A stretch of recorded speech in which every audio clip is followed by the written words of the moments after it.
YouTube, my name is Natalie. I'm a criminal defense attorney and welcome to my channel. So in today's video, we are going to be reacting to a sentencing freakout in Michigan court, Judge E. Lanice Bryant. This video I originally saw on Law Talk with Mike.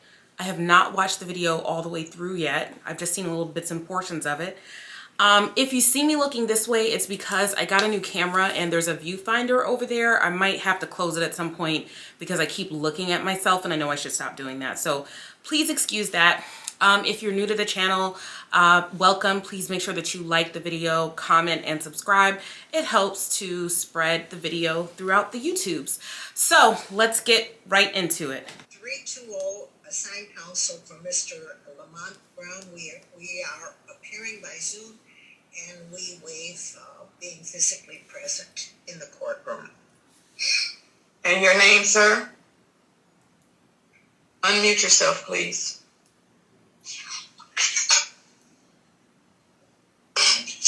My name is Lamont Brown. Good morning, by the way.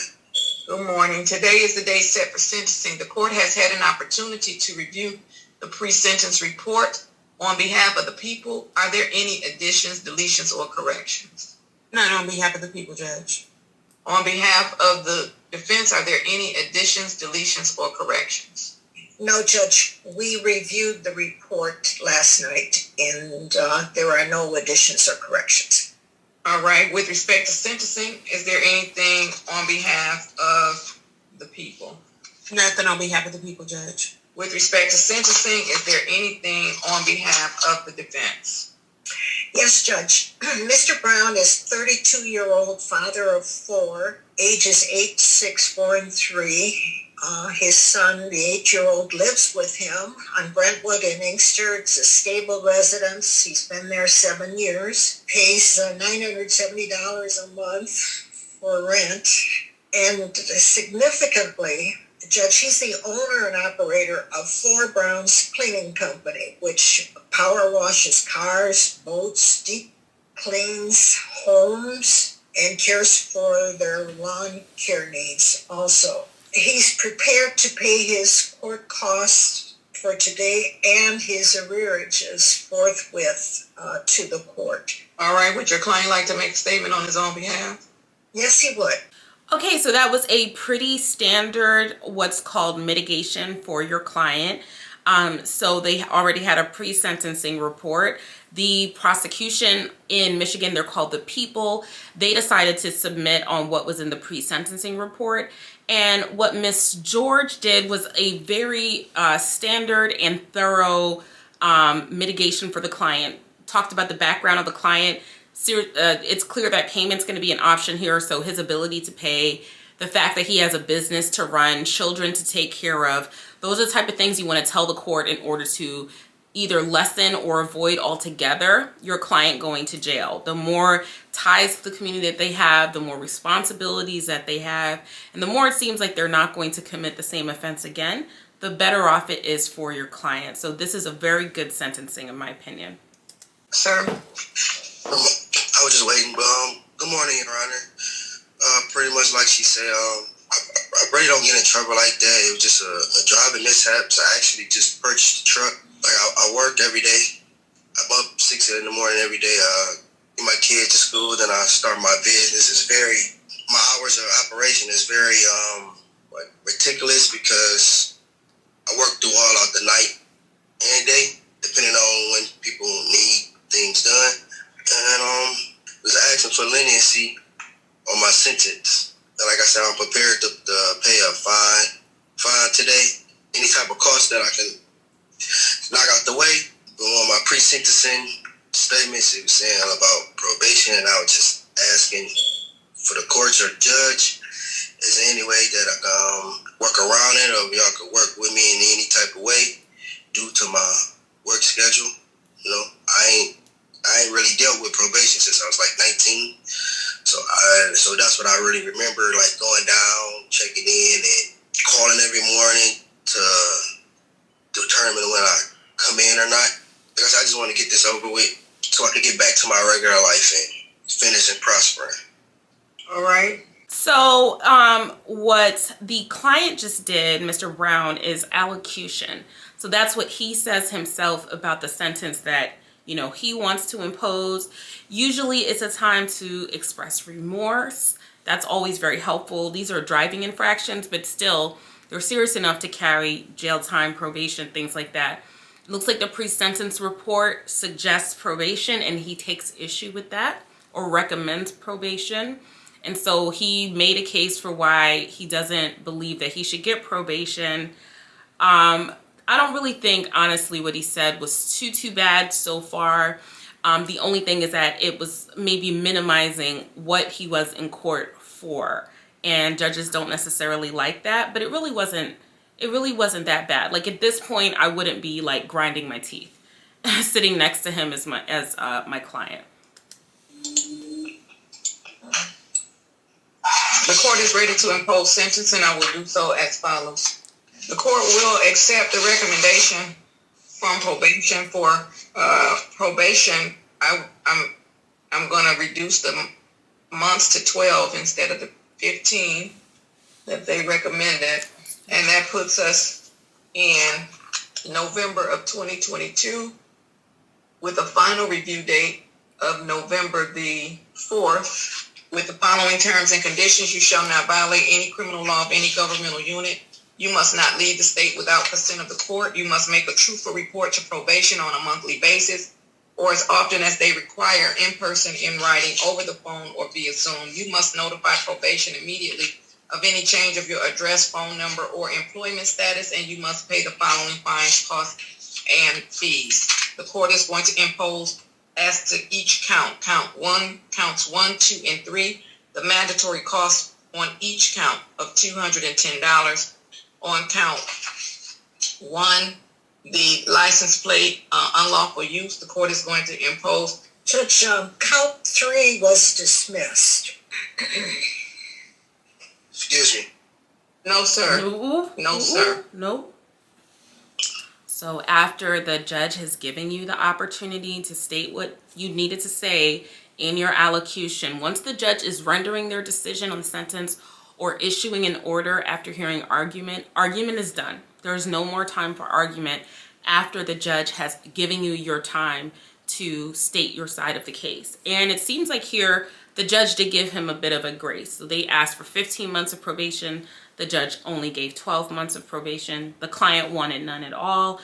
And again, I understand that, but the judge imposed it anyway. The probation serves as an incentive for the person to follow out the sentence as the judge saw fit, and to make sure that they do not commit that same offense or other offenses in that interim period of time. So there is a service to the community as far as probation is concerned. That's why it was imposed. So it's not a good idea to cut off the judge at this point in time. I'm really talking to my attorney. No, sir. I'm talking. You don't get to talk to your attorney while I'm doing sentencing. No, sir. You're right. So I don't mean count 3. I mean count 4.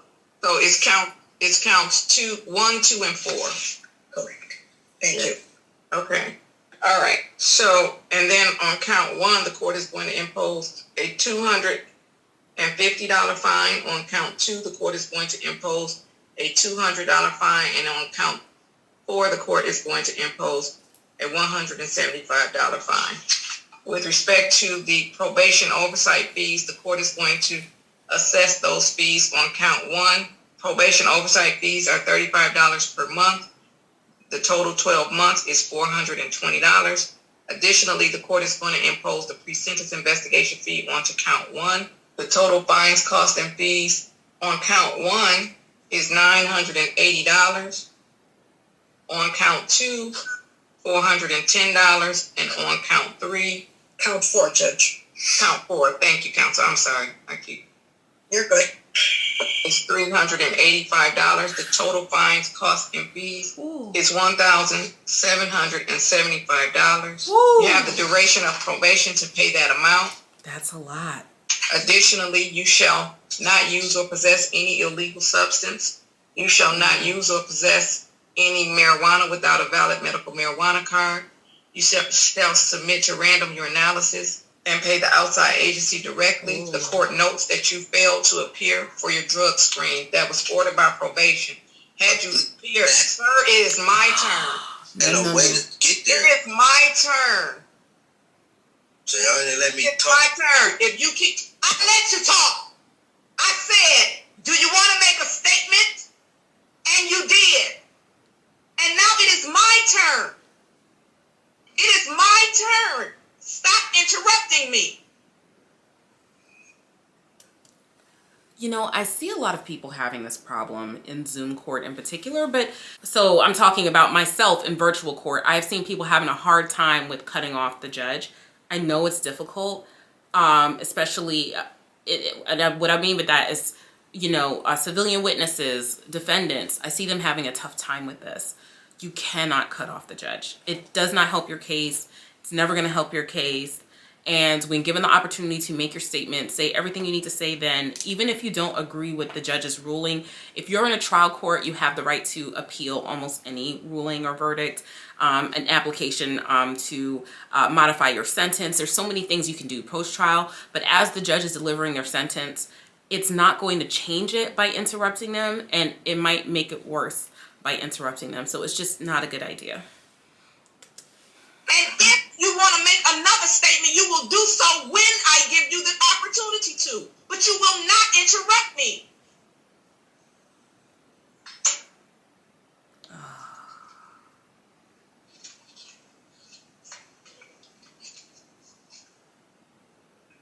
Had he appeared for the drug test and I had a drug test result, then I may not have ordered the drug screen. However, I do not have a drug screen result, and therefore he is going to submit to your analysis. If the screen is negative after 2 times, then the court is going to discontinue the testing.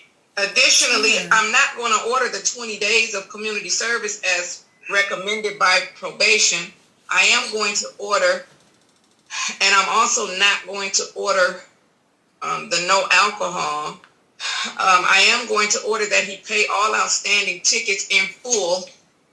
According to the report, he has a $2,292 balance.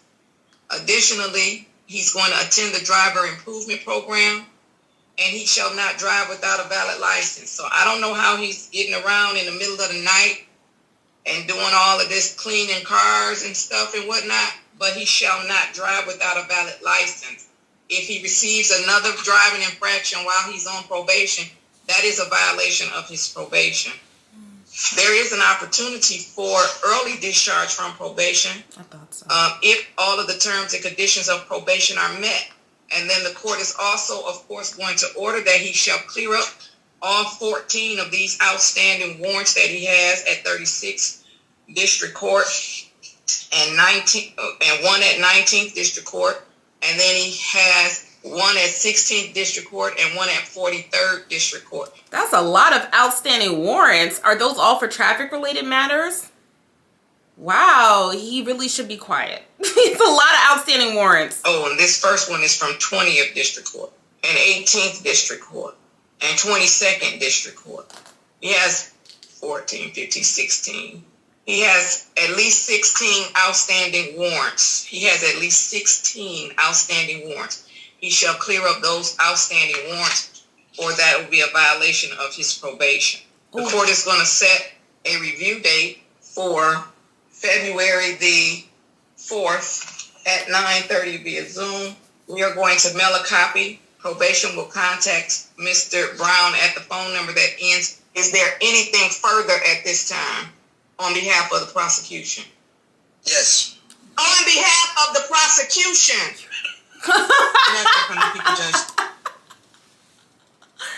Use your listening ears, sir. She was very clear on behalf of the prosecution, not you, sir. Thank you. Mr. Brown, you're not going to come in my courtroom and think you're going to change my process and my procedure. You will not do it. Anything on behalf of the defense, Miss George? Judge, on the February 4th, 2022 court date, does he appear by himself, or am I still in the case on that? No, you're not in the case.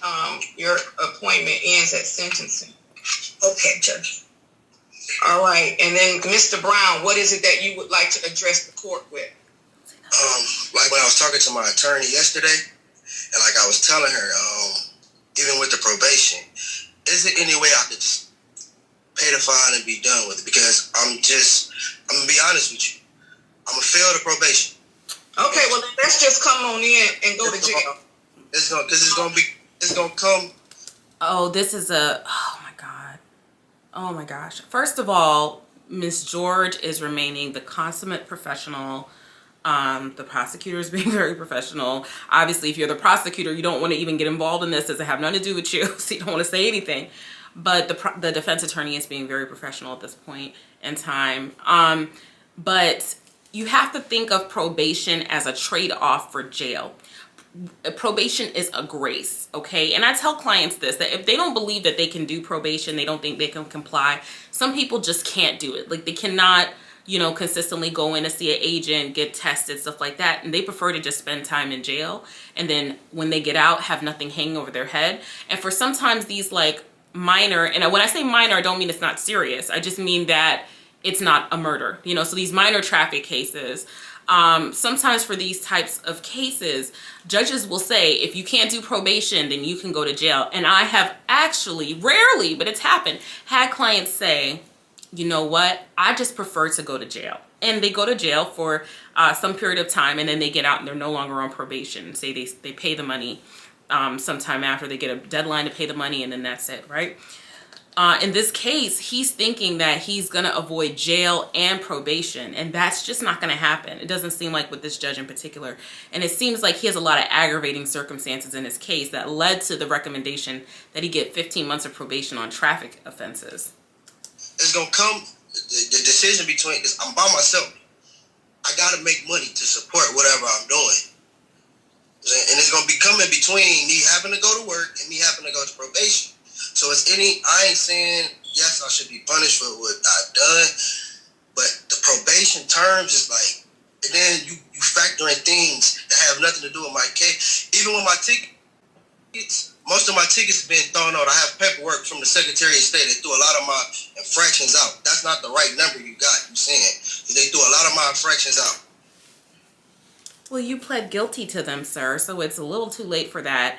And now you owe thousands of dollars in back tickets. So I don't have that many. That balance that you said, that's not my original balance for my tickets. And I was just wondering, what do that got to do with this case that proceeds now?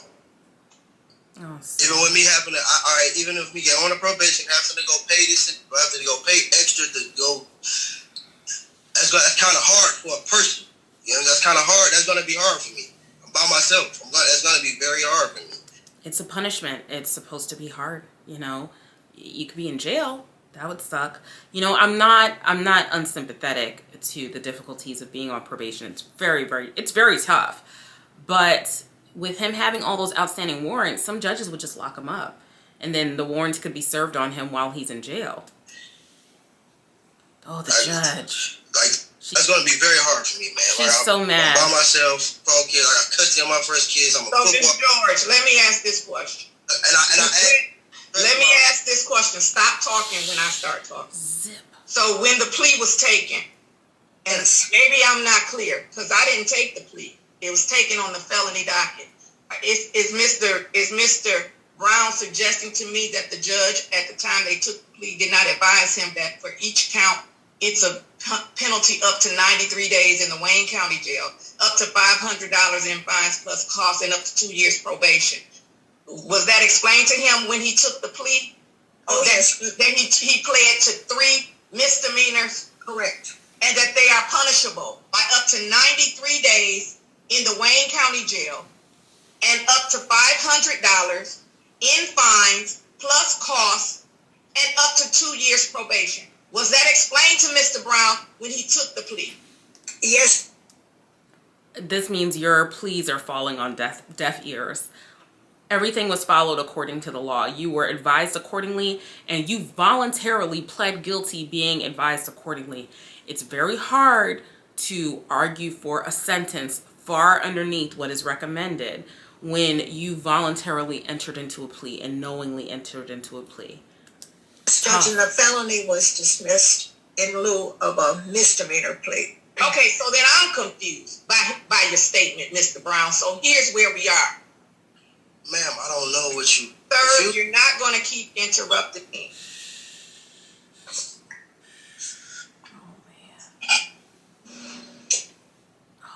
So we can withdraw his plea and he can go back and deal with it as a felony, or we can go ahead and do my sentencing. But what I'm not going to do, I'm not going to explain the law to Mr. Brown.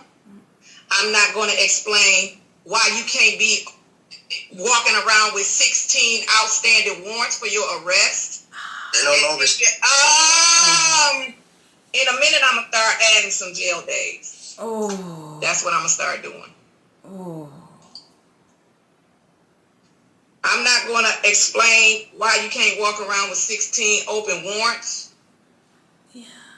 I'm not going to explain what one thing has to do with the other, because that's not what I'm here for. Yeah. That's not my role. Yeah. And I'm not going to engage in somebody else's role. So, that's a tough thing for a lot of people to understand, is that it's not the judge's role to explain the law to you. It is not the judge's role to make sure that you understand what you're doing, right? It's your attorney's job to advise you accordingly. Now, the judge is going to go through a plea colloquy with you, and the plea judge did do this to make sure that you're doing everything knowingly, intelligently, and voluntarily in order to protect it. But as far as education is concerned and advisement is concerned, that's the job of your attorney, right? And so what she's saying is that it's not her job to argue back and forth with him about the sentence she's already imposed. Either we can go ahead or we can go and send it back to the felony docket. And I don't know what the penalty is on the felony docket. I don't know how many years he can get in prison on the felony docket for this thing that was reduced to a misdemeanor.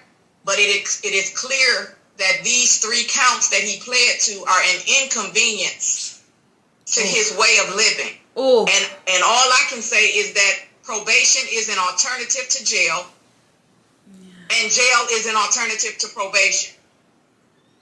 So I don't know what we're asking me for, but this isn't just a give me a fine and let me go on my way. And not only is he asking me to just give me a fine and let me go on my way, apparently he don't want the fine on all of the counts and the cost on all of the counts, because he doesn't understand what that has to do with anything.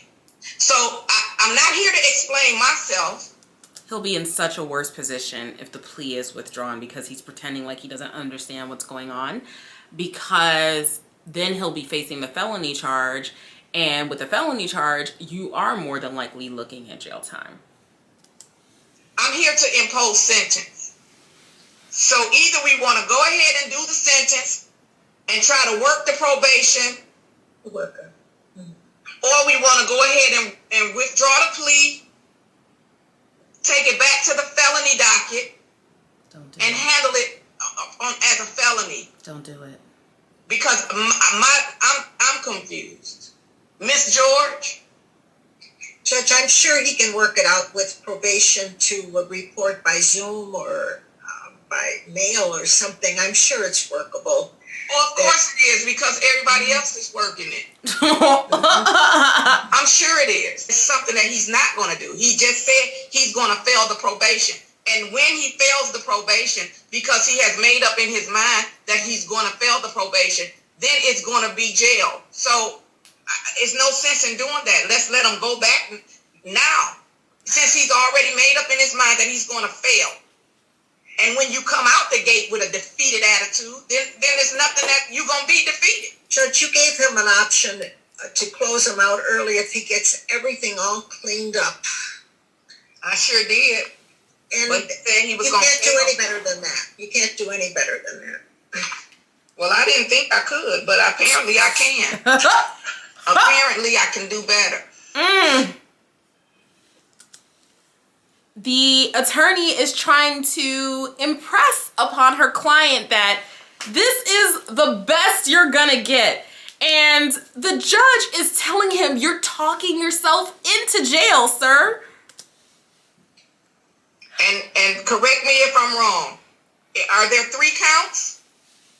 3 counts, Judge. Madam Prosecutor, are there 3 counts? Yes, Judge, that is correct. 3 counts. Okay, and I sentenced him on 3 counts. Did I not? Yes.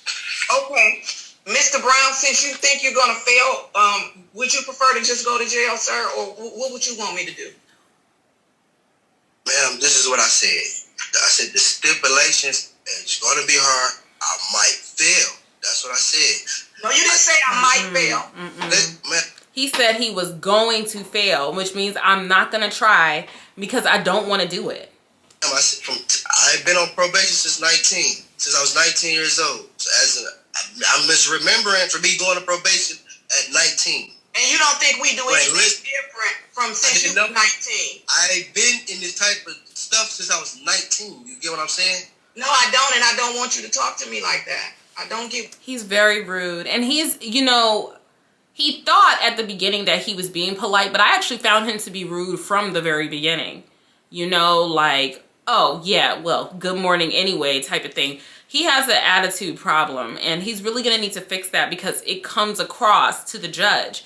And it's making her mad, and this is the person that holds their freedom, your freedom, in their hands. What you're saying, and I don't. I was just asking that starts in the stipulation of probation. Okay, I got $2,300 to pay with, $1,700 to pay with y'all. Bam. But every time I'm going to drop, I gotta still pay like. Well, if you had Bam went to drop that first time, you wouldn't have to drop. Ma'am, I wasn't aware of it. You don't have to be aware. I wasn't aware that I had to explain myself to you. They did tell you to go to the drug test. Okay. All right. I just see. If I tell you something, it's gonna be. I wasn't aware of the drug screening. I ain't been dealt with. They didn't even tell you to go. Let me bring the probation officer in. Catching you in a lie, because before you said, you didn't say that you weren't aware of it. You said that you just couldn't get there, that you had transportation issues, but you were aware of it. Don't lie now. Can you get Miss Williams, please? Get Miss Williams. Can you have Miss Williams come in, because Mr. Brown says she never told him to go drug test, and I need to know why she put that in her report. Ma'am, I didn't hear her say it. All right, ma'am, can you just send this? Oh, you didn't hear her say it. That's why you got all these warrants out right now. You can't follow directions. Man, we can just move on with the process. Talking Here. to. Your Honor, can I get sentenced and move on I with didn't think you were. I didn't think you were talking to Your Honor, because the way you talking to me sound like you talking to your person, Yeah. your homeboy or something. That's right. So now all of a sudden that I'm calling Miss now that I'm trying to make sure and I'm calling Miss Williams because you said you weren't aware of the drug test. Now you want me to move on and you want to get sentenced. You told me you weren't aware of the drug screen. She's calling your bluff, and I don't think you've had your bluff called before like this by an authority figure that you can't talk your way out of. She's calling your bluff. Ma'am, I just, Your Honor. Remember, I was Your Honor. Your Honor, I don't want to just go. It seemed like it's not working for the best of me right now, so I just... It probably was seeming like that, and that's why you probably should have let Miss George do the representation. I cannot say this, you know, it's clear that Miss George gave him correct advice in the very beginning, the day before when he spoke to her. And he's saying, as I told Miss George, clearly Miss George does not want to present your arguments because she knows that your arguments are not going to work. Please listen to your attorney. Your arguments are not going to work, number one, because factually they just don't make any sense. And they're counter to the facts that are known on the ground. And number two, it's not in your best interest to plead your way out of probation when the alternative is jail. It's not no probation, no jail, just pay the money and it goes away. That's not the position you are in when you were facing felonies. But you just insisted on saying what you wanted to say. So I'm insisted on listening. And now that you have said you didn't know about the drug test, I want to find out why Miss Williams would put that in her report. Oh. Because what we don't do in Judge Bryant's courtroom is come in and lie.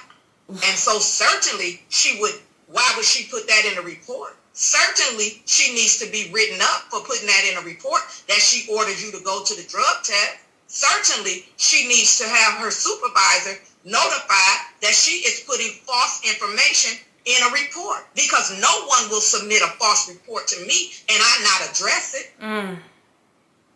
Of course they would not. That's why you ain't got no hairline now, because she just gathered all your edges. So let me say this to you, Mr. Brown. We're here in courtroom 339 and we're changing lives and making a difference. We're helping people. You have come in here this morning with a whole bunch of excuses and now accusing Miss Williams of not telling you about the drug test. Listen, if you want to work, see, here you go again. Here you go. Go ahead. Okay, I'm going to sit back and let me say this. I'm not going to speak until you're done. Oh! This is the only thing I gotta say, Your Honor. I wasn't aware. I don't know if she told me or not. I just wasn't aware. If you want me to go down there today, right now, and submit the drug screen, I will go do that as soon as we get off the Zoom interview, the Zoom court day. I don't have no undefeated persona, what you say. I don't have none of that. I don't have no. Let me tell you what you're not going to do. You're not going to go tit for tat with me with everything I say. What I say is not up for discussion, Mr. Brown. I don't say things so you can give me a response. You tell me what you want me to know about you, and that's it. Don't give me a rebuttal to what I say.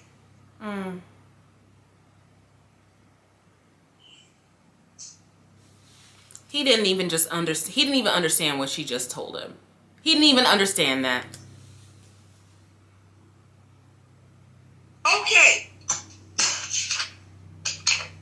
As I said, we're coming in here with excuses. I have to work all day. I don't have time to do this. I don't have time to do that.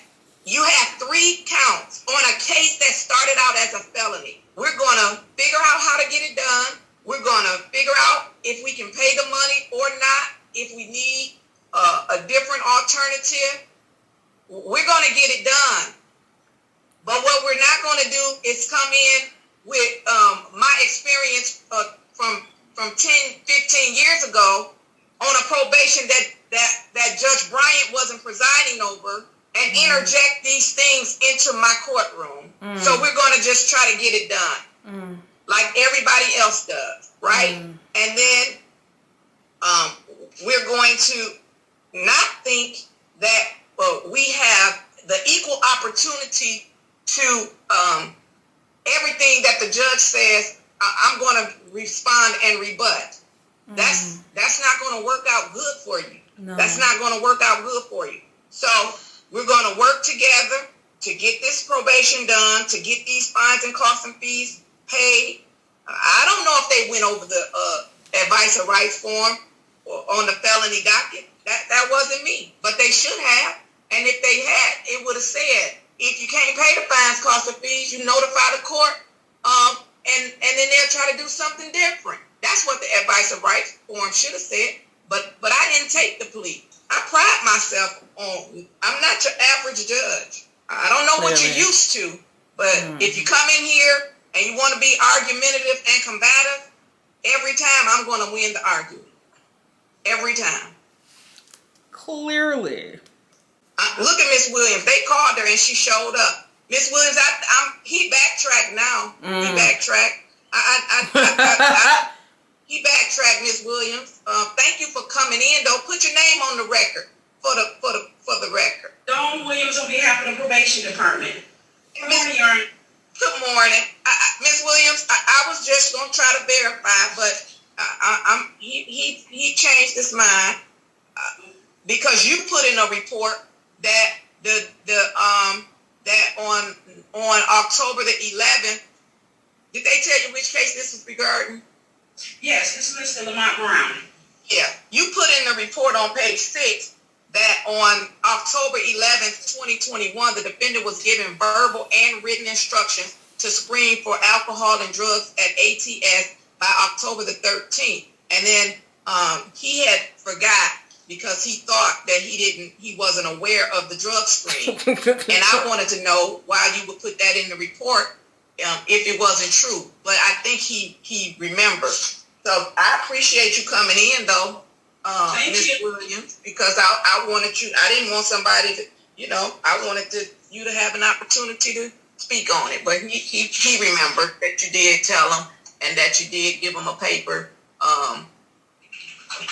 That you may have given them a paper and instructed him to go to the drug screen. Thanks, Your Honor. You're welcome, and thank you. All right. Have a great day. He picked the wrong one today.